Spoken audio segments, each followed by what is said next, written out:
हमारा चिंतन गीता अध्याय 8 श्लोक 14 पे चल रहा है। भगवान श्री कृष्ण समझाते हैं कि हे अर्जुन, जो अनन्य भाव से निरंतर मेरा स्मरण करता है उसके लिए मैं अति सुलभ हूँ, क्योंकि वह मेरी भक्ति में प्रवृत्त रहता है। तो सबसे पहले कहा अनन्य चेता, अनन्य चित वाला, अनन्य चित वाला। भगवान भगवत गीता में विशेष करके जो भक्ति मार्ग की बात करते हैं तब इस अनन्य शब्द पर बहुत जोर देते हैं। तो इस अनन्य शब्द को हमने समझा, अन्य कोई नहीं है, ये अनन्यता नहीं है। जैसे कहते हैं हम जो बताते हैं वो ही करो, अन्य किसी देवताओं की पूजा ही मत करो, कोई दूसरे को पूजा ही मत करो, वो अनन्यता नहीं है। कोई अन्य है ही नहीं भगवान के सिवाय, ये अनन्यता है। जिधर देखें उधर भगवान ही है। रामचरितमानस में बाल कांड में भगवान श्री राम जी की प्रागट्य के समय तुलसीदास जी वर्णन करते हैं, सभी देवता एकत्र हुए हैं, पाप के बोझ से पृथ्वी त्राईमाम कर रही है। अब परमात्मा को प्रकट हो जाना चाहिए, सब ये बात करते हैं, लेकिन कैसे हो, परमात्मा तक कैसे पहुंचा जाए। सारे देवता आपस में संवाद कर रहे हैं, उसमें शिव जी बहुत सुंदर बात कर रहे हैं, कह रहे हैं हरि व्यापक सर्वत्र समाना, प्रेम ते प्रगट होई में जाना। समान रूप से हरि हर जगह व्याप्त है, सब जगह परिपूर्ण है। तो वो तो निर्गुण निराकार हुआ। देवता करे वो हमारे किस काम का, हमें तो दर्शन करने हैं, हमें तो अपनापन चाहिए, वो कैसे हो। तब शिव जी कहते हैं प्रेम ते प्रगट होय में जाना। अगर आपको प्रकट करना है उनको, वो प्रेम से प्रकट हो जाते हैं, ऐसा मैं जानता हूं, ये भक्ति हुई। शंकराचार्य जी कहते हैं जिस मन चित्त जो भी कुछ भी मन करता है, चिंतन करता है, वो केवल परमात्मा को लक्ष्य मानकर करता है, केवल परमात्मा को प्रसन्न करने के लिए ही करता है, वो ही अनन्य चेता है। नित्य से समरति, प्रतिदिन निरंतर जो अनन्य चेता होता है वो ही नित्य और सतत स्मरण कर सकता है। जो अन्य चेता होता है उसका तो चित्त भ्रमण करता रहता है। जैसे किसी स्त्री को एक ही पुरुष से प्रेम है तो वो जब भी चिंतन करेगी उसी का ही चिंतन करेगी। कई बार ऐसा होता है, प्रैक्टिकल है, कि कन्या विवाह योग्य हुई है तो एक साथ में शादी के कई प्रपोजल, 4-5 प्रपोजल आ जाते हैं। अब उसको तय करना है क्या करे वो, तो सुबह दोपहर शाम को हर समय उन सब का वो स्मरण करेगी। ये वाला ये अच्छा है या वो वाला अच्छा है, वो डॉक्टर है, ये इंजीनियर है, वो बिजनेसमैन है, दिखने में ये अच्छा लगता है, पढ़ा लिखा ही ये दिखता है, स्मार्ट ये है, घर उसका अच्छा है, पैसे किसी दूसरे के पास ज़्यादा है। तो वो कन्या अनन्य चेता हो सकती है? नहीं हो सकती, क्योंकि अलग अलग लोगों का चिंतन कर रही है। एक हो तो अनन्य चेता होता है, और अन्य चेता में स्वार्थ आ जाता है। ये उधर से मिलेगा, उधर से दूसरा कुछ मिलेगा, तो वो अनन्य चेता नहीं हो सकती है। उसका तो मन घूमते रहता है, वो अनन्य चेता कैसे हो सकती है? माम स्मरति, प्रभु ने बस एक शब्द कह दिया, मुझे कहा है, इसका अर्थ है सगुण ब्रह्म है। यहां निर्गुण ब्रह्म की बात नहीं कही है। सततम, हमेशा, निरंतरता, सततम का है, उसका अर्थ है कंसिस्टेंसी। प्रभु ने कंसिस्टेंसी कहा है और नित्य से कहा है। वो लॉन्ग पीरियड के लिए कहा है, दीर्घ काल के लिए कहा है। कितना दीर्घ काल? शंकराचार्य जी कहते हैं वो 6 महीने साल भर की बात नहीं है। तो कितना फिर? जब तक जीवन है तब तक निरंतर मेरा स्मरण करते हैं। इसका यह अर्थ है, प्रभु हमने तो तुझसे प्रेम किया, इष्ट स्वरूप में आपकी पूजा की, मुख में हम कुछ भी रखें उससे पहले तेरा स्मरण किया, तुझे अर्पण करके, तेरा स्मरण करके हमने प्रसाद के रूप में उसे पाया है।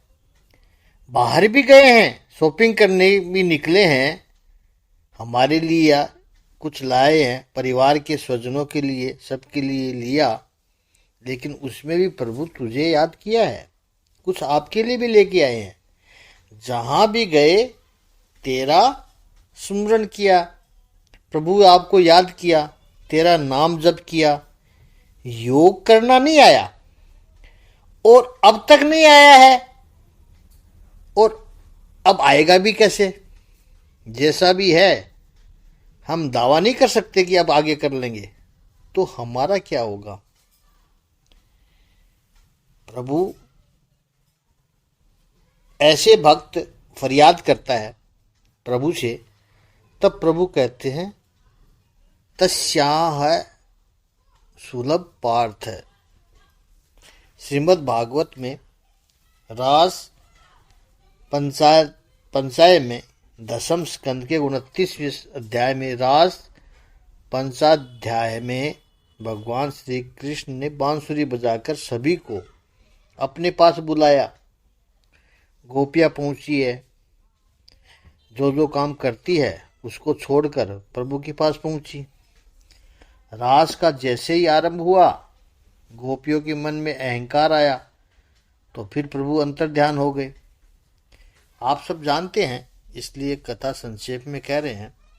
प्रभु को देखा नहीं तो गोपियों के मन में विघ्नता आई कि प्रभु कहाँ चले गए।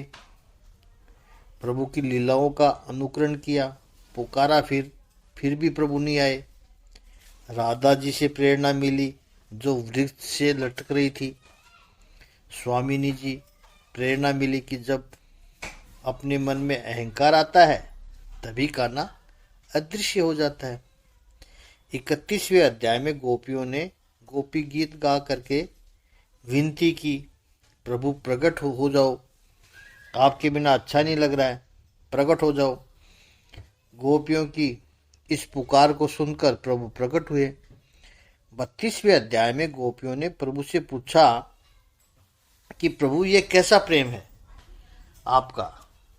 प्रेम तत्व की गोपियों ने विभावना की है कि प्रभु आप किस तरह से प्रेम करते हैं। संसार में कुछ लोग होते हैं जो प्रेम करने वाले को प्रेम करते हैं, दूसरे कुछ लोग होते हैं जो प्रेम करने वाले को भी प्रेम नहीं करते हैं, तीसरे कुछ लोग होते हैं प्रेम सामने वाला करे न करे वो तो प्रेम करते ही रहते हैं। इनमें आप कैसे हो? वहाँ भगवान ने बताया कि मैं कैसा हूँ, मेरे प्रेम करने का तरीका कुछ अलग है। मैं मिलता भी हूँ फिर वापस चला जाता हूँ, फिर वापस मिलता हूँ, तो उसका मूल्य पता चलता है। मैं मिलूं तब तक मूल्य पता नहीं चलता है, मिल जाऊं तो आनंद होता है, लेकिन उसके बाद मनुष्य का स्वभाव है कि एक बार जो वस्तु मिल जाती है उसको टेकन फॉर ग्रांटेड कर लेते हैं। इसलिए मैं हमेशा पहले नहीं मिलता हूं, फिर मिलता हूं, फिर अदृश्य हो जाता हूं, ताकि मेरी महत्ता, मेरा मूल्य पता चले, फिर तब मिलता हूं। ये पूरी सुंदर चर्चा करने के बाद प्रभु ने दसम स्कंद में 32वें अध्याय के अंतिम 22वें श्लोक में गोपियों से कहा कि हे प्यारी गोपियों, तुम्हारी बात ही कुछ अलग है। मुझे पाने के लिए, मेरे पास आने के लिए आपने जो घर की श्रृंखला है, श्रृंखला चैन जंजीर को तुमने तोड़ा है, जिसको बड़े बड़े साधु योगी यति भी नहीं तोड़ सकते हैं। इस आसक्ति से छूटना, किसी भी व्यक्ति से कहो भगवत गीता का श्रवण करो, सुनो, भक्ति करो, कुछ अच्छा करो, तो उसका पहला तो बहाना यही होता है कि घर से पूछना पड़ेगा, घर से जरा पूछ लेता हूँ। ये पहला एक्सक्यूज होता है। पजेशन भी उसमें आ जाता है। वहाँ हम जाएं तो सुविधा तो सब है न, खाने पीने रहने का प्रबंध कैसा है, घर में जो हमें सुविधा है वो वहाँ पर मिलेगी, घर छोड़ना कठिन है। गोपियों, इस पहली परीक्षा में तुमने बड़ी सरलता से पास कर ली। जैसे ही मेरी बांसुरी का सुर सुना, तुम जो भी कर रही थी वो छोड़कर दौड़ी मेरे पास आने के लिए।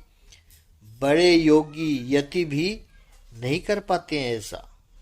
और मुझसे जो तुम सब मिलने आई हो, उस समय तुम्हें समाज का भी डर नहीं लगा। लोग क्या कहेंगे, मेरा तुम्हारा ये मिलन है वो कैसा है, बड़ा पवित्र है ये मिलन। जो आत्मा और परमात्मा का जो मिलन है, लेकिन आप सभी भी समाज का डर बता सकती थी कि लोग क्या कहेंगे। ऐसे रात्रि के समय नंद बाबा का लाला यमुना के तट पर जाकर बांसुरी बजाए और हम सब पगली होकर दौड़े, घर से बाहर निकले। हमारा मिलन पवित्र है, निर्दोष है। हे गोपियों, अमर शरीर हो मेरा या अमर जीवन हो, एंडलेस लाइफ, उससे यदि मैं तुम्हारे इस प्रेम का, तुम्हारे इस त्याग का बदला चुकाना चाहूं तो भी नहीं चुका सकता। मैं जन्मों जन्म के लिए तुम्हारा ऋणी हूं। तुम जो मुझे प्रेम करती हो, तुम्हारा जो सौम्य स्वभाव है, तुम जो सेवा करती हो, तो तुम्हारी उस सेवा से, तुम्हारे सौम्य स्वभाव से, तुम्हारे उस प्रेम से तुम मेरा ऋण चुका सकती हो, लेकिन मैं आपका ऋण कभी नहीं चुका सकता। मैं तो तुम्हारा ऋणी हूं। ये भगवान श्री कृष्ण की महानता है। परमात्मा के सभी स्वरूप वंदनीय है, लेकिन भगवान श्री कृष्ण की लीला ही कुछ अलग है। यह एक ऐसा देव है जो उसकी सेवा करता है, भगवान श्री कृष्ण उसके सेवक हो जाते हैं। संसार का एक नियम है, सामने वाला व्यक्ति सेवा करे तो मालिक बनने में बड़ा मजा आता है। भगवान श्री कृष्ण एकमात्र ऐसे हैं जो उनकी सेवा करता है, तो भगवान श्री कृष्ण उसके सेवक हो जाते हैं। भगवान श्री कृष्ण मौका ढूंढते हैं कि मुझे कब मौका मिले और मैं इसकी सेवा कर सकूं। और यहाँ भगवत गीता के 8वें अध्याय के 14वें श्लोक में यही कहना चाहते हैं प्रभु, तस्याहम सुलभ पार्थ है, मैं उनके लिए बहुत सुलभ हूं। जीवन भर जिन्होंने मेरी सेवा की है, पूजा की है, मेरा स्मरण किया है, मुझसे प्रेम किया है, ऐसा व्यक्ति, मैं ऐसे प्रतीक्षा नहीं करता कि वो कब योग बल में आए, कब पद्मासन में बैठे, कब अपने प्राण को ब्रह्मरंदन में, हृदय में, अनाहत चक्र में ला करके फिर सहस्त्रार में ले जाए, ओंकार का उच्चारण करे, ऐसा मैं नहीं देखता हूं। अरे उसका शारीरिक शरीर ही कृश हो गया, दुर्बल हो गया हो, बाहर की उसकी सारी इंद्रियां बंद हो गई, लेकिन भीतर से पूरे जीवन का जो अभ्यास है उसके कारण भीतर से उसका मेरा स्मरण चल रहा है। तो मैं जहां भी होता हूं, जो भी करता हूं, वो सारे काम छोड़ करके मैं ये देखता हूं कि मुझे मौका मिल रहा है सेवा करने का। जिसने जीवन भर मेरी सेवा की है उसकी सेवा करने का मौका मुझे मिल रहा है। मैं दौड़कर उसके पास आ जाता हूं और उसको अपनी गोद में लेकर अपने परम धाम तक ले जाता हूं। हमारा चिंतन गीता अध्याय 8 श्लोक 14 पे चल रहा है। प्रभु कह रहे इतना कठिन नहीं है कि अंत समय में किसी का शरीर दुर्बल हो जाए और मेरे को ध्यान न कर सके मेरा। अरे वो तो अपना ही ध्यान नहीं कर सकता तो मेरा क्या ध्यान कर लेगा। उसमें भी प्रभु भूलते नहीं है, उसकी सारी इंद्रियां बंद हो गई, लेकिन भीतर से पूरे जीवन का जो अभ्यास है उसके कारण भीतर से उसका स्मरण चल रहा है मेरा। तो मैं जहां भी होता हूं, जो भी करता हूं, वो सारे काम छोड़ करके मैं ये देखता हूं कि ये मुझे मौका मिल रहा है मेरे भक्त की सेवा करने का। जिसने जीवन भर मेरी सेवा की है उसकी सेवा करने का मौका मुझे मिल रहा है। मैं दौड़कर उसके पास जाता हूं और उसको अपनी गोद में लेकर अपने परम धाम तक ले जाता हूं। उस समय मैं उसकी प्रतीक्षा नहीं करता हूं कि वो क्या कर रहा है। उस समय में मैं देखता हूं कि मैं इसके लिए क्या करूं। तस्याहम सुलभ पार्थ नित्य युक्तस्य योगिने। जीवन भर वो मुझसे जुड़ा रहा, अब मैं कैसे उससे अलग हूं, मैं कैसे उससे अलग हो सकता हूं। तो बाकी की जो योग की प्रोसेस है वह सबको कठिन लगती होगी, कैसे होगा, लेकिन मेरे भक्तों के लिए तो मैं उनका ऋण चुका रहा हूं। मैं उन पर उपकार नहीं कर रहा हूं, मैं उनका ऋण चुका रहा हूं। मैं सरल हूं, सुलभ हूं, क्योंकि इजली अवेलेबल हूं। तस्याहम सुलभ पार्थ है। इसलिए आपने भक्तों के जीवन में ये सुना होगा, वो कहते हैं प्रभु मुझे लेने के लिए आ रहे हैं, मेरे ठाकुर जी मुझे लेने आएंगे। यही भक्ति की महानता है, यही भक्ति की श्रेष्ठता है। एक महापुरुष ने बहुत सुंदर दृष्टांत दिया है। एक पिता के दो पुत्र, बड़ा छोटा भी नहीं बोलेंगे क्योंकि उसमें भी फिर तुलना आ जाएगी। ये कोई कंपैरिजन करने की बात नहीं है। एक पुत्र थोड़ा अग्रेसिव था, अपने पराक्रम से सब कुछ करना चाहता था, स्वयं करने की उसकी इच्छा थी। वो अकेला ही मेले में जाता है। पापा कहते मेरे साथ चल। नहीं पापा, मैं अपनी चिंता खुद करूँगा, मैं मेले में अकेला जाऊँगा, मैं अपने आप घूम फिर कर आ जाऊँगा। कहीं रास्ता भूल गया तो पता करके किसी से पूछ कर आ जाऊँगा। थोड़ी तकलीफ होगी, कोई बात नहीं।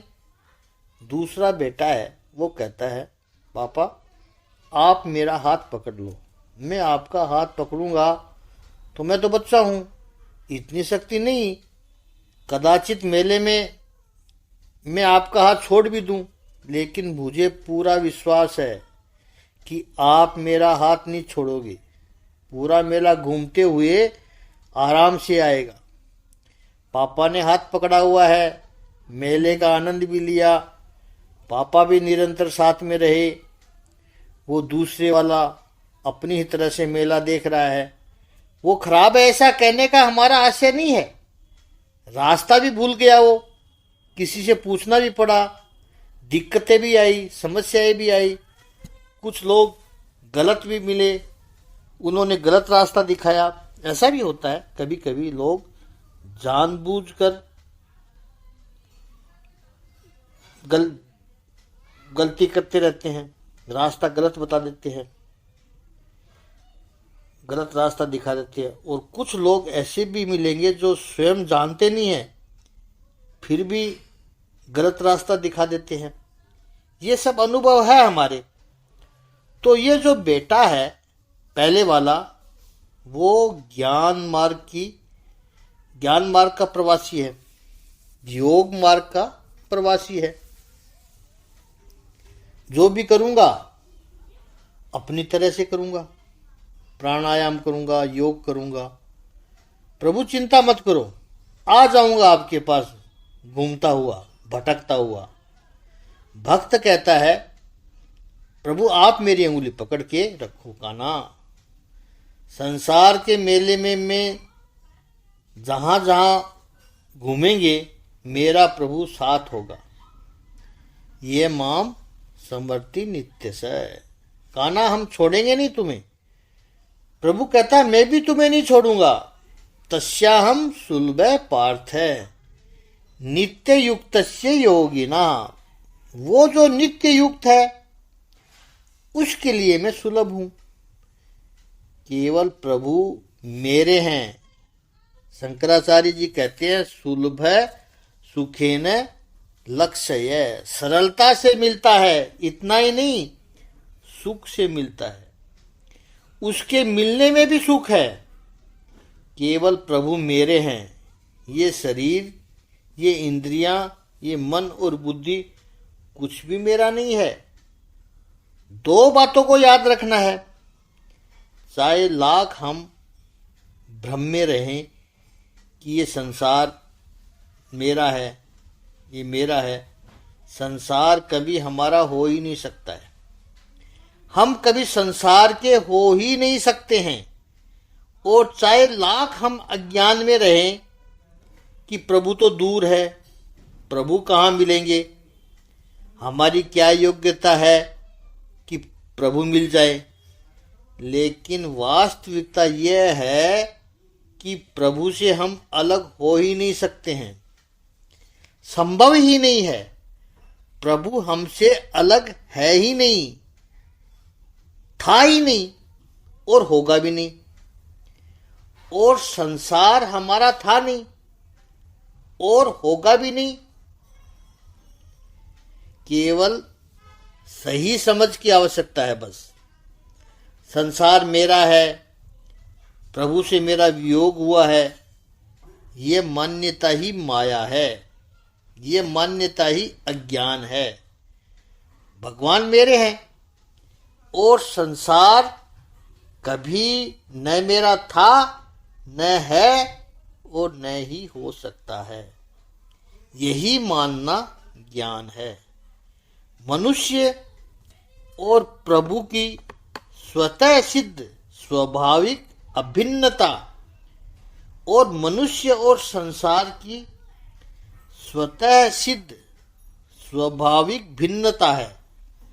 बस ये सत्य जिसको पता चल गया, ऐसा जिसका कन्विक्शन हो गया, उसके लिए प्रभु सुलभ हो जाते हैं।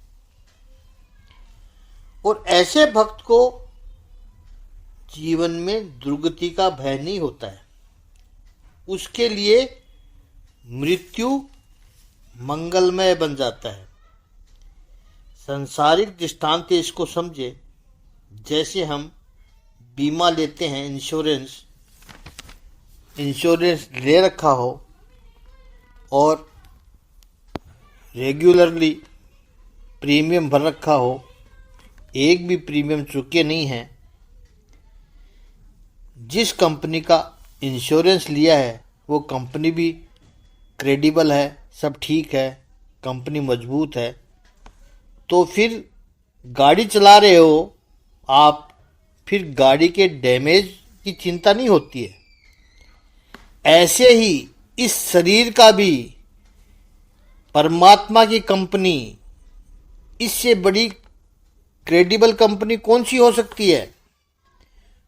वो तो है ही, है भी अनलिमिटेड कंपनी है वो, वहां लिमिट तो है ही नहीं। उस यूनिवर्सल पर श्रद्धा हो, नित्य स्मरण रूपी प्रीमियम भरते रहे हो, संबंध बांध कर रखा है, कन्हैया हम तेरे हैं, तब इस शरीर रूपी गाड़ी का एक्सीडेंट भी हो गया तो क्या चिंता है? भगवान कहते हैं तू चिंता मत कर, मैं खुद आऊंगा तुझे लेने के लिए। ऐसे व्यक्ति को अंत समय में किसी प्रकार की चिंता, किसी प्रकार का भय रहता ही नहीं है। प्रभु स्मरण सहज है, योग क्रियाजन्य है, अभ्यासजन्य है, स्मरण प्रेम के कारण हो जाता है। स्मरण करना नहीं पड़ता है, हो जाता है। जिसके प्रति प्रेम है तो उसका स्मरण अपने आप हो जाता है।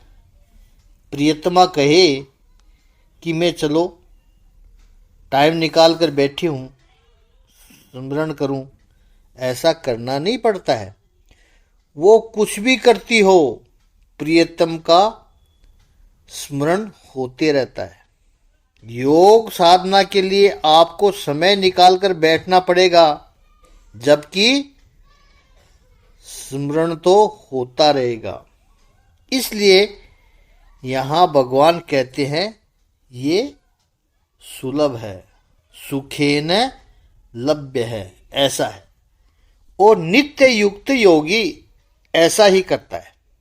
योग मार्ग की बात करेंगे तो हमें लगता है कि ये बड़ा कठिन है। कठिन नहीं है, ये मेरे भक्तों के लिए तो मैं अत्यंत सुलभ हूं।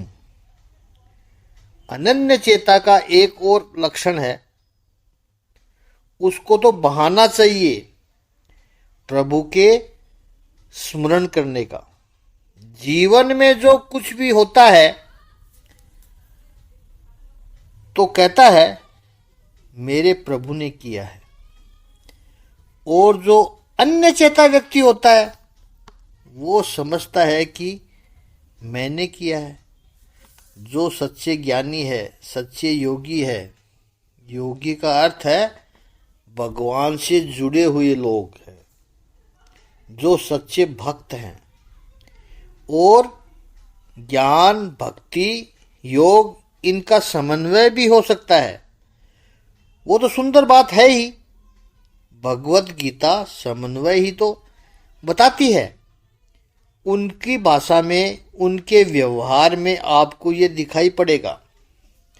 प्रभु की कृपा से उपलब्धियां होगी, जीवन में सफलताएं मिलेगी, सब कुछ होगा। लेकिन जैसे ही सफलता मिली उनको, महापुरुषों को, मेरे प्रभु की वजह से मिली। भगवान कैसे कृपा करता है, देखो ऐसा कर दिया, ऐसा बोलते हैं वो। सामान्य व्यक्ति होगा तो कहेगा मैंने अपने दम से किया है, मैं करूं और काम न हो, ऐसा हो ही नहीं सकता। उसका मैं बहुत बड़ा हो जाता है। लेकिन जो भक्त है वो होता बहुत कुछ है, बहुत बड़ा होता है, लेकिन उसका वो बोझ बिल्कुल नहीं रखता है। मेरे कान्हा ने किया है, मेरे प्रभु ने किया है। प्रभु कृपा करता है, ये अनन्य चेता है। करते हो तुम कन्हैया, मेरा नाम हो रहा है, सहज भाव है। हाँ, इतना याद रहे कि ये सारी एक्टिंग नहीं हो सकती है, दिखावा नहीं हो सकता है। ये जो हो वो पूरे कन्विक्शन के साथ हो, तभी उसकी प्रामाणिकता है। एक्टिंग करके आप दुनिया को इम्प्रेस कर सकते हो, भगवान को नहीं। जीवन में जब भी सफलता मिले, सबसे पहले स्मरण भगवान का होना चाहिए। उसके लिए प्रभु सुलभ है, नित्य युक्त है। हमेशा उसको अपने आसपास परमात्मा का अनुभव होता हो, ऐसे भक्त के पास आप जाओगे तो आपको भी परमात्मा की उपस्थिति का अनुभव होता रहेगा, क्योंकि वो भक्त स्वयं अनुभव कर रहा है। तो किसी महात्मा के पास जाते हो तो लगता है कि परमात्मा बहुत समीप है, अच्छे वाइब्रेशन आते हैं वहां पे, क्योंकि वो महापुरुष ईश्वर की उपस्थिति का निरंतर अनुभव कर रहा है। हमारा चिंतन गीता अध्याय 8 श्लोक 14 पे चल रहा है। जो सच्चे ज्ञानी है, प्रभु कह रहे हैं सच्चे योगी है। योगी का अर्थ है भगवान से जुड़े हुए लोग, जो सच्चे भक्त हैं। और ज्ञान, भक्ति, योग, इनका समन्वय भी हो सकता है। वो तो सुंदर बात है ही, भगवत गीता समन्वय ही तो बताती है। उनकी भाषा में, उनके व्यवहार में आपको ये दिखाई पड़ेगा। प्रभु की कृपा से उपलब्धियां होगी, जीवन में सफलताएं मिलेगी, उनको सब कुछ होगा। लेकिन जैसे ही सफलता मिली, वो कहेंगे मेरे प्रभु की वजह से मिली है, प्रभु कृपा करता है, ये अनन्य चेता है। करते हो तुम कन्हैया, मेरा नाम हो रहा है, सहज भाव है। हाँ, इतना याद रहे कि यह सारी एक्टिंग नहीं हो सकती है, दिखावा नहीं हो सकता है। ये जो हो वो पूरे कन्विक्शन के साथ हो, तभी उसकी प्रामाणिकता है। एक्टिंग करके आप दुनिया को इम्प्रेस कर सकते हैं, भगवान को नहीं। जीवन में जब भी सफलता मिले, सबसे पहले स्मरण भगवान का होना चाहिए। उसके लिए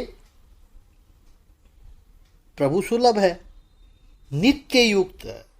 हमेशा उसको अपने आसपास परमात्मा की उपस्थिति का अनुभव होता हो, ऐसे भक्त के पास आप जाओगे तो आपको भी परमात्मा की उपस्थिति का अनुभव होगा, क्योंकि वो युक्त है, स्वयं अनुभव कर रहा है।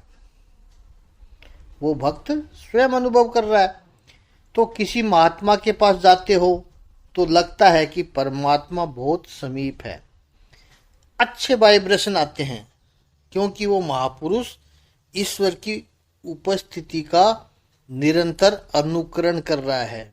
गुरु महाराज के पास, ओम आनंद में, ओम शांति में प्रभु जी के पास जाते थे तो ये ऐसा आभास होता था। तो आपको भी परमात्मा के सानिध्य का दिव्य अनुभव होता है, शांति की अनुभूति होती है। यह है नित्य युक्ता है। संसार में भी बहुत बड़ा आदमी अपने लोगों के लिए, अपने स्वजनों के लिए कहीं न कहीं से थोड़ा सा समय निकाल लेता है, चाहे वो कितना भी बिजी हो। तो संसार का अधिपति अपने भक्तों के लिए समय नहीं निकालेगा। बाकी दूसरे लोग कह सकते हैं कि भगवान से मिलना बहुत मुश्किल है, लेकिन भक्त तो कहेगा मुझे तो जब चाहूं तभी दर्शन हो जाते हैं। मेरी आंख जैसे ही खुले तभी भगवान के दर्शन हो जाते हैं। और धन्य है मेरा जीवन। अहंकार यहां भी नहीं है उसके जीवन में, सब उसी की कृपा से हो रहा है कि मेरा जीवन धन्य हुआ है। दिल में बैठाए रखी है तस्वीरें यार की, जरा सी गर्दन झुकाई कि दर्शन हो गए। उनके लिए मैं अत्यंत सुलभ हूं। जिनके लिए प्रभु सुलभ हो गए हैं उसका परिणाम क्या होता है, वो अगले 15वें श्लोक में बताया है प्रभु ने। तो 8वें अध्याय का 15वां श्लोक का एक एक चरण लेते हैं। मामुपेत्य पुनर्जन्म दुःखालयम शाश्वतम नानुवन्तिम महात्मानः संसिद्धि परमाम गतः। 8वें अध्याय के 15वें श्लोक का शाब्दिक अर्थ है, मुझे प्राप्त करके महापुरुष जो भक्ति योगी है कभी भी दुखों से पूर्ण इस अनित्य जगत में नहीं लौटते हैं। कौन नहीं लौटता है? जो भगवान को प्राप्त कर चुका है, अनुभव कर चुका है, क्योंकि उन्हें परम सिद्धि प्राप्त हो चुकी होती है। तो 15वें श्लोक में बता रहे हैं कि इसका परिणाम क्या होता है। एक एक चरण पर हम इस पर चिंतन करेंगे। अक्षर ब्रह्म योग है, इससे जीवन को धन्य कैसे बनाए, मंगलमय कैसे बनाए, और विशेष करके भगवत गीता के चिंतन में प्रथम दिन भी हमने कहा था, इस अध्याय के प्रथम दिन, कि पिछले 1-1.5 वर्ष में सभी ने अपना कोई न कोई स्वजन खोया है। उनकी आत्मा की शांति के लिए विश्व कल्याणार्थ ये ज्ञान यज्ञ उनको समर्पित करते हैं, क्योंकि विषय भी ऐसा है। अक्षर ब्रह्म योग जीवन में दुर्गति को रोके और मृत्यु को मंगलमय बनाए, मृत्यु का महोत्सव मनाए। और यह संभव है, भगवान श्री कृष्ण अर्जुन को बता रहे हैं। पिछले 14वें श्लोक में प्रभु ने अत्यंत सुंदर भाव प्रकट किए कि योग मार्ग तो है ही, यहाँ हम योग को अंडर एस्टिमेट नहीं करेंगे, अंडर एस्टिमेट कर भी नहीं रहे हैं, लेकिन जो योग नहीं कर सकता है या अंतिम क्षणों में जो योग नहीं कर पाया किसी वजह से, शारीरिक दुर्बलतावश, किसी रोग के बस, मन में होश न रहा, इस कारण यदि न कर पाया तो क्या हो। भगवान ने कहा, भक्ति का आश्रय तो तुम्हें जीवन में सबसे बड़ा सहारा देने के लिए खड़ा ही हूं मैं। भक्ति का आश्रय लो। महापुरुषों के उत्तम भावों को दिव्य अनुभूति से चिंतन किया है महापुरुषों ने कि जैसे विमान उड़ान भरता है, उसी तरह इस अक्षर ब्रह्म योग में हम जो चिंतन कर रहे हैं वो भी तो एक उड़ान ही है, उड़ान ही है। फ्लाइट में जब आप प्रवास करते हो तो प्रोसेस क्या होती है, सबसे पहले आपका सामान मर्यादित होता है। एक मर्यादा होती है कि 15 केजी से ज़्यादा सामान आप नहीं ले जा सकते, ज़्यादा होगा तो एक्सोयर बिटेंट भरना पड़ेगा। दूसरा, विमान से जब बैठते हो विमान में तो एक विशेष है जो अनाउंस करते हैं कि ये फ्लाइट मुंबई से दिल्ली जाएगी। तो बस में ट्रेन में सफ़र करो तो बाकी दूसरे स्टेशन भी आते हैं। विमान यात्रा की विशेषता यह है कि केवल एक ही स्टेशन होता है, जहां आप जाना चाहते हो वो ही होता है। ऐसा नहीं है कि बीच में कहीं उतर जाएंगे, ऐसा नहीं होता है। ये बातें हमें याद रखनी है कि जीवात्मा को भी उड्डयन करना है, परम धाम की प्राप्ति करनी है, तो उसको सबसे पहले अनन्य चेता होना होगा। लक्ष्य निश्चित होना चाहिए, कहाँ जाना है। इधर उधर जाना है तो फिर विमान का प्रवास आपके लिए सही नहीं है। मुंबई से निकलेंगे, वापिस में कुछ खाएंगे उतरकर, ये सब जिसको करना है अलग अलग, यानी जो अन्य चेता है, डाइवर्सिफाइड माइंड वाले हैं, उनके लिए विमान की यात्रा नहीं है।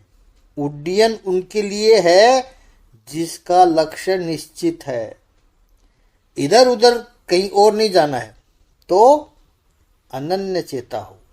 यह पहली बात है कि ईश्वर की ओर जाना, जितने the more focused we are, the मोर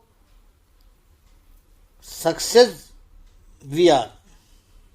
जितने अधिक डिस्ट्रैक्टेड उतने ही अधिक यात्रा में विलंब होंगे।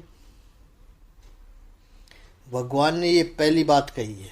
दूसरी बात, यो माम स्मृति नित्यस्य, वो नित्य युक्तस्य योगिन है, जो निरंतर मेरा स्मरण करता है, जो निरंतर मुझसे जुड़ा रहा है। अधिकतर लोगों की उपासना सकाम होती है, भगवान की भक्ति करते हैं सभी लोग, एक नहीं तो दूसरे तरीके से, लेकिन कुछ कामना के लिए होगी, कुछ चाहिए इसलिए होती है। और सकाम भक्ति की मर्यादा यही है कि कामना पूरी हुई तो भक्ति भी पूरी हो गई। जिस हेतु से भक्ति कर रहे थे वो हेतु पूरा हो गया, भक्ति पूरी हो गई। फिर नया हेतु शुरू होगा तो फिर भक्ति शुरू करेंगे। लेकिन सकाम भक्ति हमेशा एक्सपायरी डेटेड वाली होती है, उसका अंत आएगा ही, वो नित्य से नहीं होगी। जिसको नित्य से भक्ति करनी है, यो माम स्मृति नित्य से, वो नित्य युक्त है, जो निरंतर मुझसे लगा हुआ है। इसका अर्थ है उसमें कामनाएं नहीं है। वजन कम करो, कामनाओं का वजन जितना कम होगा उतनी उड़ान सुगम होगी, उनके लिए प्रभु सुलभ है। तो तीसरे अध्याय के 15वें श्लोक में भगवान कहते हैं, अर्जुन माम उपेत्य पुनः जन्म। जो मुझे पाते हैं, कौन? महत्याम, महात्मान है, महात्मा लोग। जीवन में दो प्रकार के लोग होते हैं, या तो अल्पात्मा होते हैं या महात्मा होते हैं। महात्मा लोग माम उपेत्य, मुझे पाकर। उपेत्य शब्द भी बड़ा सुंदर है, उप प्लस पेत्य। उप का अर्थ है समीप, नजदीक। जैसे उपवास, उपवास में कहीं भी भूखे रहने का अर्थ है ही नहीं। उप यानी समीप, वास यानी रहना, भगवान के नजदीक रहना, उसको कहते हैं उपवास। माम उपेत्य, मेरे पास आकर, मुझे पाकर।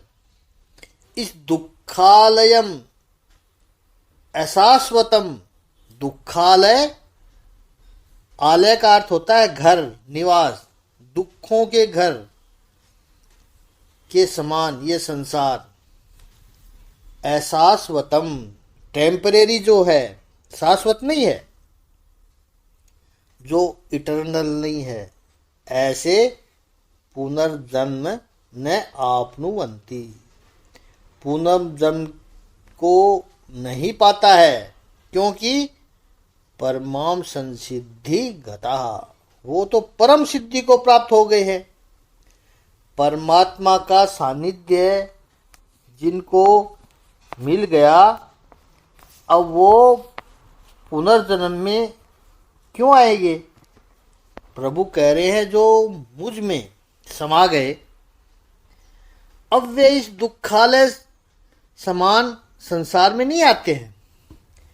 इस श्लोक में सबसे महत्वपूर्ण जो बात है वो भगवान इस संसार को अशाश्वत कहा है। वो तो हम सभी जानते हैं कि संसार टेम्परेरी है। इस संसार की विशेषता यह है कि यहाँ कुछ भी परमानेंट नहीं है।